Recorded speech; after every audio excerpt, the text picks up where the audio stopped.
ବେଙ୍ଗାଲୁରୁରେ ଆସନ୍ତା 30 ତାରିଖରେ ପୁଣି ହେବ ଓଡ଼ିଆ ଯାତ୍ରା। ବେଙ୍ଗାଲୁରୁରେ ଥିବା 17 ଲକ୍ଷ ପ୍ରବାସୀ ଓଡ଼ିଆଙ୍କ ପାଇଁ ଖୁସି ଖବର। ଅନେକ ଆଲୋଚନା ସମାଲୋଚନାର ଅନ୍ତ ଘଟିଛି। ବେଙ୍ଗାଲୁରୁକୁ ପ୍ରତ୍ୟେକ ବର୍ଷ କୌଣସି ନା କୌଣସି ଓଡ଼ିଆ ଯାତ୍ରା ପାର୍ଟି ଯାତ୍ରା କରିବା ପାଇଁ ଆସିଥାନ୍ତି। ସବୁଠାରୁ ବଡ଼ କଥା ହେଲା ପ୍ରବାସୀ ଓଡ଼ିଆମାନେ ଏତେ ଯାତ୍ରା ପ୍ରେମୀ ଯେ 1,1200 ଟଙ୍କା ଦେଇ ଯାତ୍ରା ଟିକେଟ୍ କିଣି ଦେଖିବା ପାଇଁ ଆସିଥାନ୍ତି। ରାତିକେ 4,000ରୁ 5,000 ଯାତ୍ରା ଦର୍ଶକ ଭିଡ଼ ଜମାଇଥାନ୍ତି। ଅନେକ ଲୋକ ଟିକେଟ୍ ନ ପାଇ ନିରାଶ ହୋଇ ଫେରିଯାଆନ୍ତି। କିଛି ବର୍ଷ ହେବ ଏହି ଯାତ୍ରାରେ ବିଭିନ୍ନ ପ୍ରକାରର ଅଶ୍ଳୀଳ ନୃତ୍ୟ ପରିବେଷଣ ହୋଇଥିବା ଯୋଗୁଁ କିଛି ଶିକ୍ଷିତ ଏବଂ ସମ୍ରାଟ ଶ୍ରେଣୀର ପରିବାର ଲୋକେ ନାପସନ୍ଦ କରି ଆସି ବିରୋଧ କରୁଥିବା ସମୟରେ ଏ ବର୍ଷ ଓଡ଼ିଶା ୟୁଥ୍ ୱେଲଫେୟାର ଆସୋସିଏସନ୍ ତରଫରୁ ଓଡ଼ିଶାର କଳା ସଂସ୍କୃତି ପରମ୍ପରାକୁ ଆଖି ଆଗରେ ରଖି ଏକ ଭିନ୍ନ ଢଙ୍ଗରେ ନିଷ୍ପତ୍ତି ଦେଇଛି। ଏହି ସଂଗଠନର କର୍ମକର୍ତ୍ତାମାନେ ନିଜେ ନିଜେ ଅଭିନୟ କରିବା ସହିତ ଓଡ଼ିଶାରେ ଭାଙ୍ଗି ଯାଇଥିବା ବିଭିନ୍ନ ପୁରୁଣା ଯାତ୍ରା ପାର୍ଟିର କଳାକାରମାନଙ୍କୁ ଏକତ୍ରିତ କରି ଏକ ଯାତ୍ରା ମଞ୍ଚ ତିଆରି କରିବାରେ ପ୍ରୟାସ କରିଛି। ସେଥିପାଇଁ ଏ ବର୍ଷ ଗଣେଶଙ୍କ ପୂଜା ଆଖି ଆଗରେ ରଖି ଶୁଭାରମ୍ଭ କରିବା ପାଇଁ ମନ ବଳାଉଛନ୍ତି ପ୍ରବାସୀ ଓଡ଼ିଆମାନେ। ଓଡ଼ିଶାରୁ ଚିତ୍ରାଳୟ ଆସିବ ବେଙ୍ଗାଲୁରୁ। ସମସ୍ତ କଳାକାର ନିଜ ନିଜର ପ୍ରତିଭା ଦେଖାଇବା ପାଇଁ ଚେଷ୍ଟା କରୁଛନ୍ତି। ଅଗଷ୍ଟ ମାସ 30 ତାରିଖରେ ଅପେରା ଶ୍ରୀକ୍ଷେତ୍ରର ହେବ ଶୁଭାରମ୍ଭ। ଏନେଇ ଚାଲିଛି ଜୋରଦାର ପ୍ରସ୍ତୁତି। ସଂଗଠନର ସମ୍ପାଦକ ପ୍ରଫୁଲ୍ଲ ଦାସ ନିଜେ ନାଟ୍ୟ ନିର୍ଦ୍ଦେଶକ ଭାବରେ ଭୂମିକା ତୁଲାଇବା ସହିତ ତାଙ୍କର ସହଯୋଗୀମାନେ ବିଭିନ୍ନ ଅଭିନୟରେ ଭାଗ ନେଇଥିବାର ଦେଖାଦେଇଛି। ଏନେଇ ପୋଷ୍ଟର ତିଆରି ହୋଇସାରିଛି। ତାରିଖ ଘୋଷଣା ହୋଇସାରିଛି।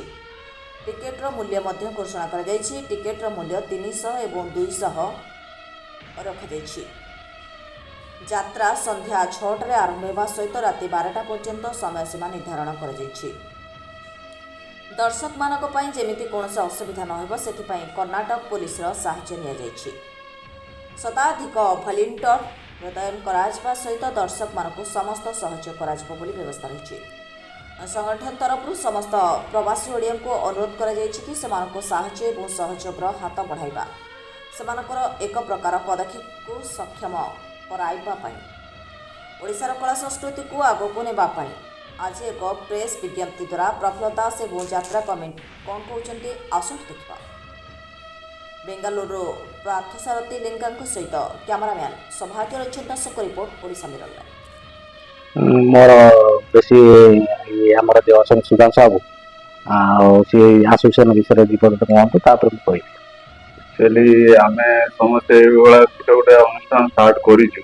ଆମର 2022ରୁ ଷ୍ଟାର୍ଟ ହେଇଛି। ଆମର ଓଡ଼ିଶା ଉତ୍କଳ ଆସୋସିଏସନ ଷ୍ଟାର୍ଟ ହେଇଛି। ସମସ୍ତେ ଭାଇମାନେ ସବୁ ଚାହିଁଲେ କରିବା ନାଇଁ ଗୋଟେ ଯାତ୍ରା। ଆଉ ଏବେ ସବୁ ଯାତ୍ରା ତ ସବୁ ହାଇ ଫାଇ ଯାତ୍ରା ଆଣୁଛନ୍ତି, ଏଇଟା ସବୁ ମିଶିକି ଆମେ ସବୁ କରୁଛୁ। ଆଉ ଦେଖିବା ଆଉ କଣ ହଉଛି। ଆଉ ମୁଁ ଏଇ ପୋପଲାକୁ କହିବି କଣ କହିବି ଆଉ। ଜୟ Jagannath. Odisha youth welfare association ଆମେ ଆଜି ବେଙ୍ଗଲୁରୁ ସହରରେ ପ୍ରବାସୀ ଓଡ଼ିଆମାନେ ମିଶି ଇଏ ଓଡ଼ିଶା ୟୁଥ୍ ୱେଲଫେୟାର ରେଜିଷ୍ଟ୍ରେସନ କ୍ଲବଟେ ଆମେ ଯେତେ ଭାଇମାନେ ସବୁ ମିଶିକି କ୍ଲବଟାକୁ ତିଆରି କରିଛୁ 2021-22 ମସିହାରୁ ଆଜି 4 ବର୍ଷ ହେଇଗଲା। ଏଇ 4 ବର୍ଷ ଭିତରେ ଆମର ପ୍ରଥମେ ଉଦ୍ଦେଶ୍ୟ ଥିଲା ଯାତ୍ରା କରିବା ଉଦ୍ଦେଶ୍ୟରେ। ତାପରେ ଯାତ୍ରା ତ ଆମେ କାରଣ କମ୍ ଆମାଉଣ୍ଟ ଭିତରେ କରିପାରିଲୁ ନାହିଁ, ତେଣୁ ବାଧ୍ୟ ହୋଇ ଗଣେଶ ବାବାଙ୍କର ଗୋଟେ ମୂର୍ତ୍ତି ସ୍ଥାପନ ମତଲବ ପୂଜା ଆରାଧନା କଲୁ। ପ୍ରତ୍ୟେକ ଗଣେଶ ପୂଜାକୁ ଆମେ ପୂଜା କଲୁ।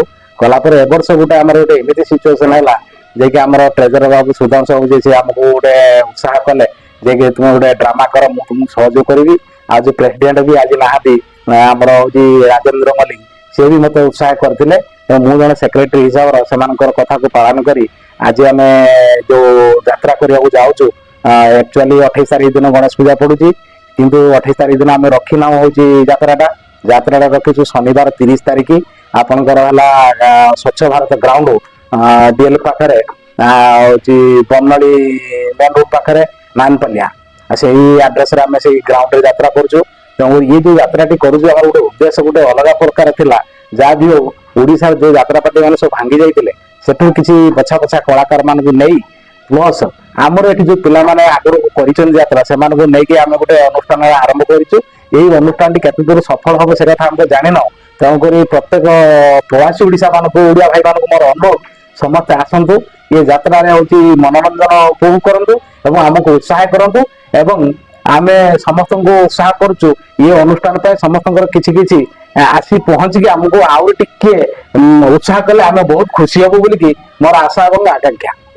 अच्छा ନାଇଁ एक्चुअली कि ये जो यात्रा आम करूँ बहु मेहनत आम करूँ एक्चुअली कहीं आमको डोनेट करूना आम व्यक्तिगत पैसा भी आम कौटू एडजस्टमेंट करूँ तो से एडजस्टमेंट भितर यार मिनिमम 7 लाख से एबव खर्च हम तो 7 लाख से एबव खर्च हेले तेणुक आमको सब ओडिशा मगेगा पड़ुଛି जहाँकि चित्रा ठार आरंभ करी आउ अन्य से जिते म्यूजिक फ्यूजिक डांसर सिंगर सब किसी आम ओडिशा मगाऊ तो ओडिशा एठी आसापी हेले मिनिमम 5 लाख से एबव तापर एठी बैनर फेर अनार कोई खर्च बहुत प्रकार अच्छी रियल सेल करने गोटे घर भी आवश्यक था सी भी घर आम से भड़ारे नहीं ये सब जिनस को आम एक्चुअली अकाउंटेड कला बेलू मिनिमम आमको लगी जाऊँगी 7 लाख से एबव से बाबद आम बड़ किसी आशा रखी नौ आम एमती 3000 सीट पके बोली आशा रखीचु 300 और 200 रेट बोली रखीचु बोली आशा रखीचु जे कि भाई मैंने आसबे ଆଉ ଆଜିକାଲି ଆଉ ସେ ସମୟ ନାହିଁ ଯେ ତଳେ ବସି କିଏ ଦେଖିବା ପାଇଁ ସେମାନେ ବି ଗୋଟେ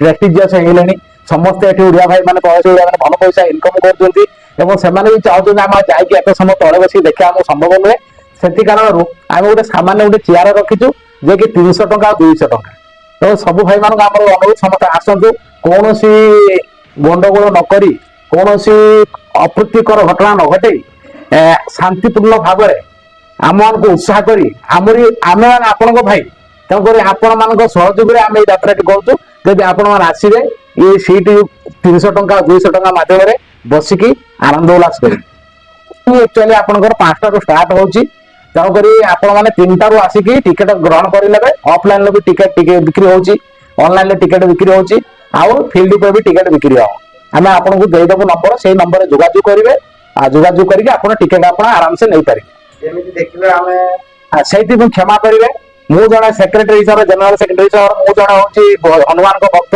तेणुक ये सब जिन सुजोग देवी ना जमी सौजन्यमूलक यात्राटे हम सब छोट ठार बड़ पर्यंत भाई भौणी माँ भाई समस्ते आसी थे तो भर जो रिलेशनशिप अच्छे से रिलेशन ये जो नाटक होती आखिर जन्म कांदापी यहाँ बहुत गुटे सामाजिक नाटक यहाँ समाज उपर गोटे प्रभाव पकेब ये जो नाटक बहुत गोटे गुरुत्वपूर्ण नाटक तेणुक ये जिनसा जो मैंने देखिए जब स्टार्टिंग से अनुभव करेंगे यात्रा भर पशिजे निश्चित आखिर धारा धारा लुह बह मैंने एत बड़ गोटे मानते दुखदायक घटना घटी ये जो यात्रा भितर तो से जिनसा उपभोग जो मैंने करेंगे एक्चुअली से अनुभव करेंगे एक्चुअली यात्राटा कौन तो निश्चित हम कहीं मो भाई मैंने जो मैंने अच्छा दरकार टे मसला तो से मसला आमको टिके खाली हल्का टिके दबाक पड़ो खराब जो भावुं सी जिन आम पाखे रही जगन्नाथ माँ दुर्गा ये सब जिन रहा भितर गोटे आधुनिक गीत भी रोटा कि खराब नुहे माने सीमा भर आम निज कंट्रोल भर रखिकी समस्त सुहाइला भाई आम गोटे जिन करूँ जमी समस्त बाह बाह कहे यही आम इच्छा अच्छी जो यात्रा आमर कलाकार भाई मैंने मिसिक करूँ तो आमर प्रफुल्ल सब प्लान एवं जो 30 तारीख गणेश पूजा पर जो 28 तारीख पर जो 30 तारीख दिन आमर यात्राटी परिवेशन हम देवर चिकनहली नारायणपाली से जो आम स्वच्छ भारत जो ग्राउंड अच्छी से 30 तारीख दिन 5टा रू 5टा राति गोटाए भाया नाटक परिवेशन हम से आम प्रोग्राम या रखीचु जे आमर गोटे नाच हम माँ दुर्गा आउ गोटे सेकेंड ओडिसी नृत्य हम थर्ड तो मेलोडी प्रोग्राम हम या भितर जो कलाकार मान भाई मैंने रही सब आगुरी यात्रा रूल करते आमर गोटे यात्रा परिवेशन हो द्वितीयतः ये यात्रा कौन सी प्रकार